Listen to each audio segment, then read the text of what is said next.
nafas, tanafas. Kalau kita tak paham bagaimana pencarian wujud ketuhanan diri, ini akan beranggapan kita mengkaji. Kita mengkaji Tuhan, ini salah. Tapi kita mengkaji diri mendapatkan Tuhan, karena diri adalah maujud dari Tuhan.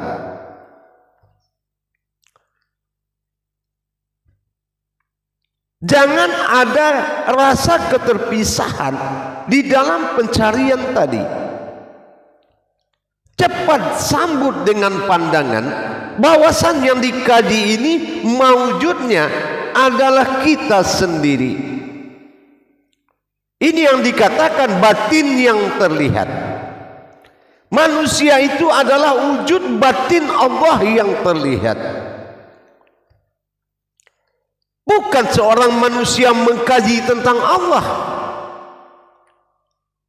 Asma Allah itu hayat pada diri berlima sifat. Apa yang dikatakan sifat? Bersifatnya Allah pada sebuah maujud yang dikatakan diri.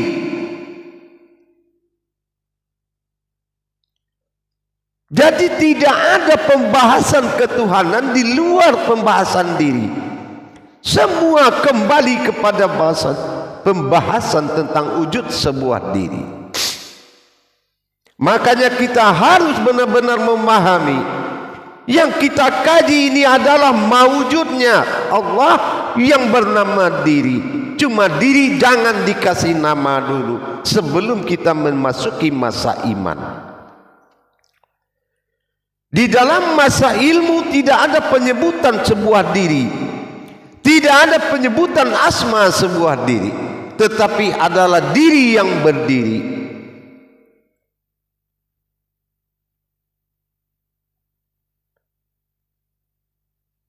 Jamaah yang dirahmati Allah rahimakumullah. Jadi kalau kita, bagaimana kita mendapatkan awal diri adalah Tuhan ilah ba'dal tunggal awalnya. Ini wajib pemahaman itu perginya maujud kepada diri itu sendiri. Innallaha innal insanu masakinatul wal marido.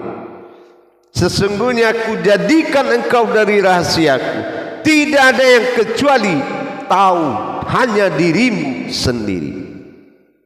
Hanya diri kita sendiri yang tahu siapa kita. Ini akan bermuara kepada tingkat kerahasiaan. Apa tingkat kerahasiaannya? Bersifat dan bertingkahnya Allah pada rahasianya. Maka mawujudlah tingkah dia tadi. Inilah yang dikatakan sirrun fisifatin. Inilah rahasiaku yang aku bersifat. Inilah bersifat. Kalau kodrat sifat itu beda dengan kodrat yang bersifat. Kalau kita mengkaji kodrat sifat, kodrat iradat ilmu sama basar kalam hayat, hidup nggak dia? Bergerak nggak? Bisa nggak dia ke pasar? Tidak. Tapi kalau dia bersifat sehingga nyata sifatnya, maka afal gerak, ifil yang menggerakkan akan selalu mengikuti dimanapun kamu berada. Inilah wujud dan sebenar wujud. Wa khalaqtu li ajli wa khalaqtuka la'ajlika. Aku jadi karena engkau terjadi karena aku. Ibarat kita dengan bayang-bayangan kita. Duluan mana bayang-bayang dari kita? Di saat memasuki masa panas terik pasti sama.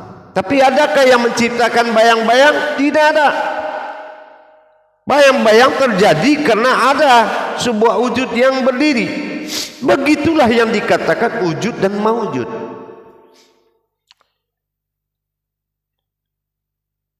dengan adanya pembedahan diri kita, lapisan-lapisan diri yang ada tersusun ke dalam diri, 7 lapisan diri, mulai dari jasad sampai ke sibahar, sampai ke ayan kerajiah, sampai ke jauhar basita. 7 tingkat derajat diri, lapisan-lapisan diri yang menyembunyikan keberadaan sebuah wujud bernama Tuhan. Tapi aku bersembunyi di dalam sifatku sendiri, berarti sifatku wasifatin wasiruhu, sifat itu juga yang rahasiaku, yang berasal dari aku. Jadi jangan merendahkan diri. Kalaulah kita tahu diri ini maujud Allah, tidak mungkin kita merendahkan dan menghinakan diri dengan mengatakan asal kita dari tanah, itu pujian amalia. Asal kita dari setetes air mani, itu pujian amalia. Kenapa tidak innalillahi, kita tahu asal kita dari Allah, kembali kepada Allah. Kenapa kita ke makom amaliyah dalam mengangkat derajat diri? Tidak akan bisa terangkat kecuali kita benar-benar mengikuti perjalanan tauhid diri kita, sehingga kita tahu. Contoh sekarang kita melihat telapak tangan ini. Apakah siapa yang melihat dan siapa yang terlihat ini? Ini siapa? Yang melihat siapa? Pernahkah kita berpikir tentang itu? Setelah dia beri nama semuanya, qadrat, iradat, ilmu, sama, basar, kalam, hayat. Wujud Allah pada batin, mewujud pada rohani, nyata Adam pada jasad. Berwasilah Allah pada batin, nyawa bagi diri. Berwasilah Muhammad bagi diri, rohani bagi kita, zat bagi Allah, dan hayat Allah bagi diri, nur bagi Muhammad. Itulah diri insan bagi kita, mawujudnya adalah jasad. Apakah ada kodrat-kodrat kemakhlukan dan nama-nama di diri ini? Tidak ada. Berarti ini sifat dari dia, yang mana sifatnya lah yang mampu melihatnya sendiri, melihat wujudnya sendiri. Semua dihalalkan karena memang sudah sifatnya. Wa huwa ma'akum aina ma kuntum. Wa huwa, kalau sudah dia ma'akum padamu, dia semua ini, tidak ada lagi kita.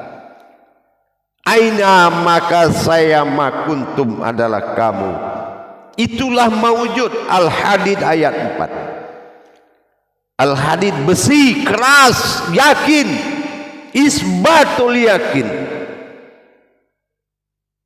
Itu yang dikatakan hakikat Tuhan adalah diri. Tuhan memang tidak sebuah diri, tapi hakikat ini bernama diri.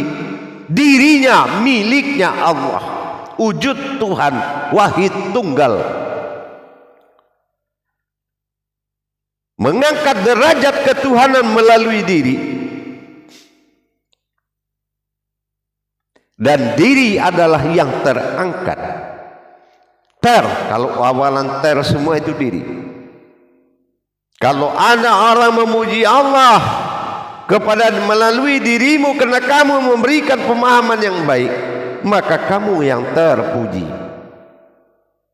Kalau orang ingin melihat Allah karena kamu memberikan pemahaman tentang Allah, maka kamu yang terlihat.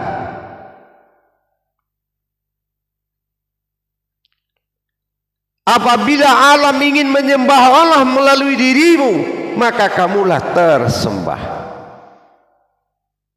Pernahkah kita seperti itu memiliki pemahaman tauhid?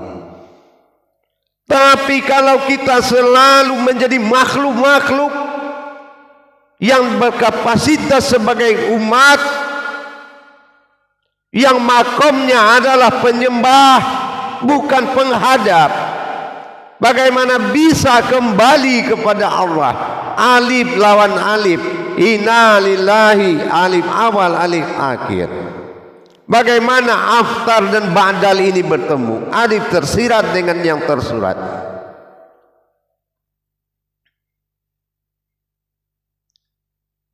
Inilah yang dikatakan hayat.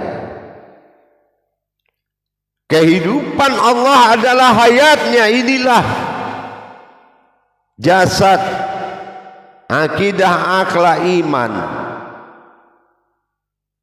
Kehidupan yang hidup, ruh dari Allah yang ditiupkan kepada zat Muhammad, ruhani, ruhku, kehidupan nurani, nurku. Dan yang menghidupkan adalah hayyun, itulah qayyum, yang menghidupkan batin. Maka dikatakan zahiru rabbi wal batinu abdi.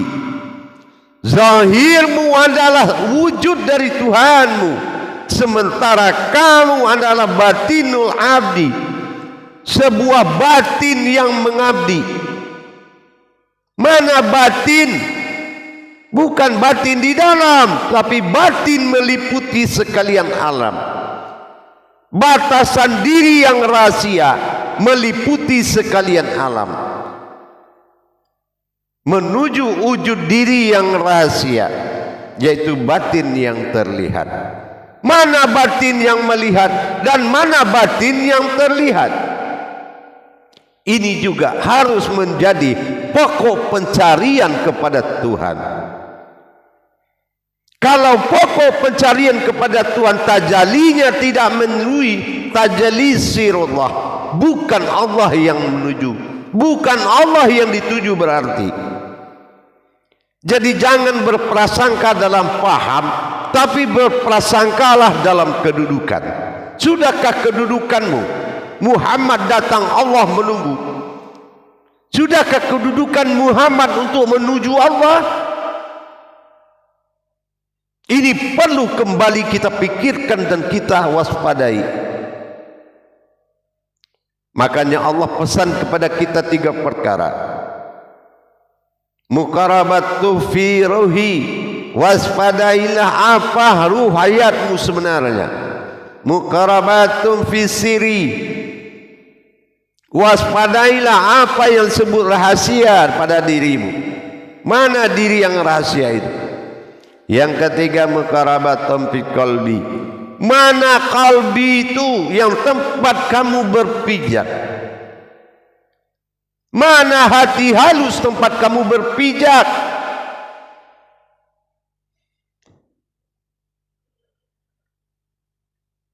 Jamaah para hadirin dan hadirat, sudah sekian lama kita dimasukkan ke dalam riwayat, diberikan batas waktu bernama usia, tapi dilalui dengan sia-sia. Hanya dengan ketaatan beragama tapi tidak taat bertuhan kepada Allah. Jangan dibalik, harusnya taat kepada Allah dengan melalui agama. Ini bagian sebagian. Taat kepada agama tapi tidak taat kepada Allah. Bagaimana bisa terjadi kita beragama tetapi tidak taat kepada Allah? Berarti semua isi agama yang dilakukan tidak ada hakikatnya. Untuk itu kita tingkatkan bagaimana menuju hakikat ketuhanan melalui sebuah diri. Maksud dari hakikat ketuhanan dan diri sudah ada dalam tauhidin. Asyhadu an la ilaha illallah wa asyhadu anna Muhammad Rasulullah. Artinya disinilah bertauhidnya hakikat Allah dengan hakikat umat. Bagaimana menyatukan la ilaha illallah juga alif, Muhammad Rasulullah juga alif. Apakah Allah dengan Muhammad ini beda? Secara sirna, secara wujud. Kalau secara adab dibedakan, karena satu iman, satu ilmu. Muhammad iman, ilmu Allah. Tapi secara tauhid, Muhammad, Ahmad, Ahad tidak akan membedakan alif itu 3, tapi kodratnya terbagi 3. Ada A, ada I, ada U. Alif A, alif I, alif U. Di sini kita harus tahu, A bukan alif yang 3, tapi kodratnya alif kasrah di atas A, alif kasrah depan I, alif kasrah di bawah U, depan di atas U, domah U, Aiu, ilaha, ilahi, ilahu, la ilaha, la ilahi, la ilahu. Tapi tidak ada 3 alif itu, tapi kodratnya. Terpandang Adam, sudahkah kita merasakan melihat Muhammad? Terpandang Muhammad, sudahkah kita merasakan melihat Allah? Terpandang Allah, sudahkah kita merasakan melihat Tuhan? Ilah. Semua butuh peningkatan ilmu, peningkatan iman tauhid harus dijalankan. Karena Allah menunggu dalam satu prinsip, aku dalam prasangka umatku.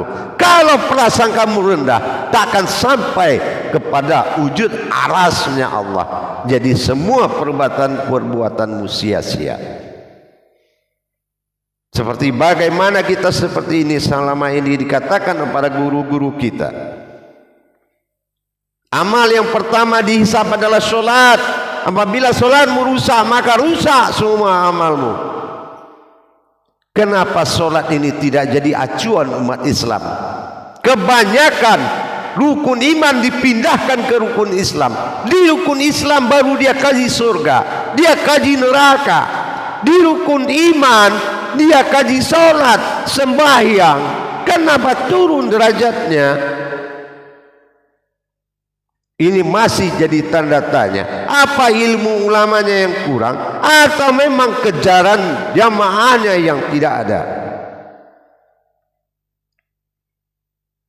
Jangan kita balik-balik. Jangan rukun iman menjadi rukun Islam. Jangan rukun Islam menjadi rukun iman.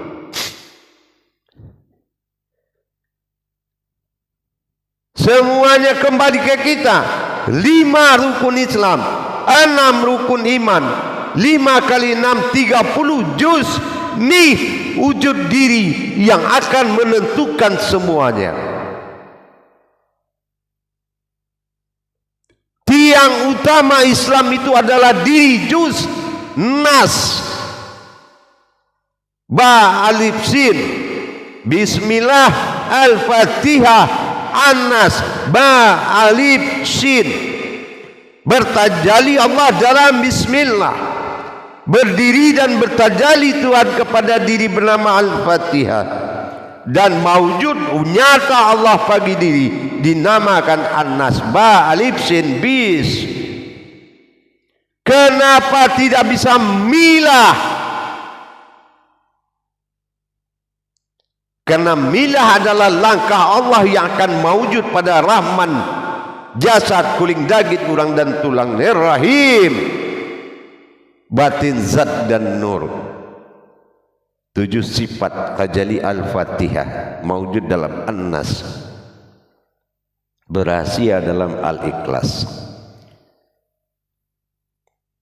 Jamaah yang dirahmati Allah rahimakumullah. Janganlah kamu menjadi seorang yang pengkaji Tuhan. Tuhan tidak bisa dikaji. Tapi saksikanlah dikala kamu belajar, mendengar ceramah, saksikan dirimu sebagai batinnya Allah, menerima wahyu dari Allah. Itulah yang lebih tepat. Kalau kodrat manusia sudah dijelaskan, manusia adalah yang lemah, tidak mungkin bisa menerima pemahaman tentang kajian Tuhan.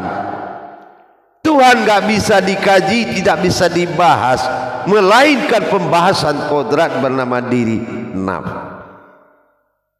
Mari kita cari, kita tingkatkan iman kita kepada Allah dengan mengkaji diri kita kembali. Rahasia besar itu ada pada diri kita sendiri. Kitalah rahasia besarnya Allah, bukanlah kulit asalnya kulit, bukan daging bukannya daging, bukan tulang berasal dari tulang, bukan urat berasal dari urat. Kalau mengkaji Tuhan tentang Tuhan, mengkaji Tuhan bernama Allah, berwujud akan diri, tidak ada air, api, dan tanah, tidak ada kulit, daging, dan ulat. Yang ada apa? 4 batin, napas, tenapas, ampas, nupus.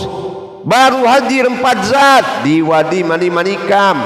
Baru hayat pada 4 nur, nur Nurullah, Nur Muhammad, nur haknya Allah. Inilah yang dikatakan azali, yang menjadi alam azalinya Allah pada qalbi. Inilah menjadi hati halus. Qalbi mu'mini baitullah. Hati halus manusia yang berilmu itu milik rumahnya Allah. Rumahnya Allah. Qalbi mu'minin. Maka kerjalah, berusahalah kita mencapai seorang mukmin. Dari wajibul wujud, mewajibkan adanya Allah Qadim, waliul wujud, memperlihatkan wujudnya Allah, wahidatul wujud, yang terlihat hanya Allah. Inilah yang dikatakan